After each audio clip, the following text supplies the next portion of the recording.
Hey everyone, Clawland here, and you're watching Left Hand Reviews, and here is going to be the second episode of my mobile game reviews, and we're going to take a look at Alien Frontiers.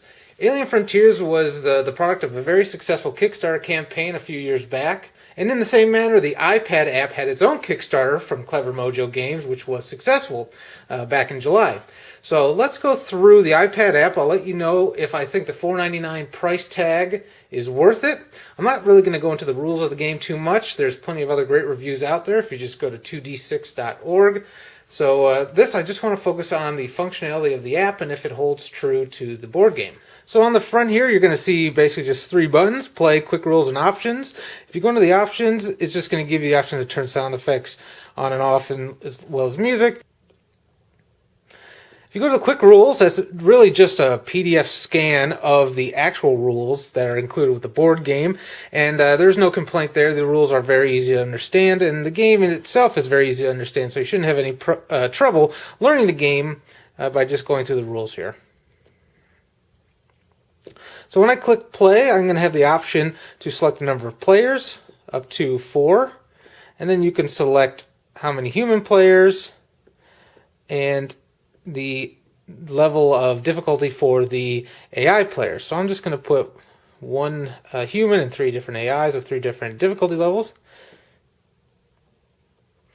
And here we go, we have the game all set up. At the top here, you're going to have the resources and all the pertinent information for each of the players, including their point value, the number of ships that they have, the number of colonies they have left, their resources, etc. When you click on one of these, it's going to drop down. You can see all of the cards, alien tech cards that they have. And you can highlight the different alien tech cards if there's more than one. And this tells you the text on that particular card. Just tap it, and it'll go back up. Alright, you can see all the different various areas of the game board here are laid out just like they are on the physical board game. Down here, you're going to have some communications here. It's going to have some status messages and whatnot. You have a help and a menu button. And then this is going to be my personal area. It shows my alien tech cards. Again, I can select them if I have more than one. It's going to tell me what it does down here. I'm going to have all my information of my particular things here as well. And a button here to roll. And that shows the 3 ships that I start with. So if I hit roll, it's going to automatically roll. And then, as you know from the game, I'm going to select where I want to put these dice. So the first thing you're going to do is select a die, or more than one die in this, if you so choose, and then select where you want to place them. So in this case, let's say I'm going to put them down here on the colonist hub. They automatically move there, and my colonist colony marker will move appropriately. You also have a very nice undo button, which I think is great, because in case you accidentally click something, you can always undo it. Now when you're done with your turn, all you have to do here is hit the turn done button, and it's going to advance to the next player. And now you see all their information down here. And they're going to take their turn automatically. Then blue, again, you'll see their information. And as this is going, you can see the history of what's happening here in case you happen to turn your head or you walk away. You can always scroll back up and see, what was happening during the game. All right, now it's back to my turn, and again, I'm just going to roll and go from there. A couple of little things that you might be curious how the game handles is the alien tech cards generally have an ability if they discard them, and again, you can just hit the discard button here to activate that discard ability of the card. And then also, as far as the alien artifact is concerned, you can take a die and put it up there, and then you can see cycle has lit up because once you place at least one die up there, you can cycle the cards. And you can also click on each one of these to see what the card actually does, in case you can't remember. And then, of course, once you get enough points up there, you can take the card like so. So that's all there is to the iPad implementation of Alien Frontiers.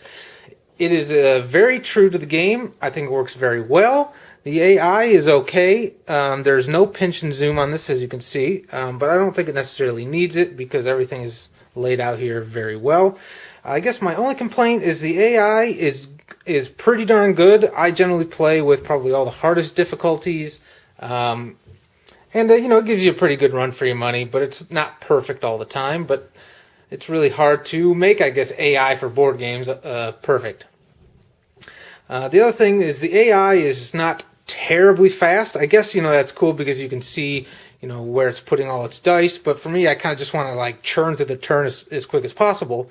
But again, it may be faster. They may have slowed it down just so you can see. But I can always just go back and look through the communications here in case I forget what happened. But again, that's just a minor gripe. It's not really anything major. Overall, I think this is an excellent implementation. The artwork is true to form. The game is really fun to play. You can finish a whole game of this in probably a half hour or less, which is nice. You can do pass and play with some local players. Of course, the only negative that I have is there is no online multiplayer for this at this time. There's no Game Center implementation or integration.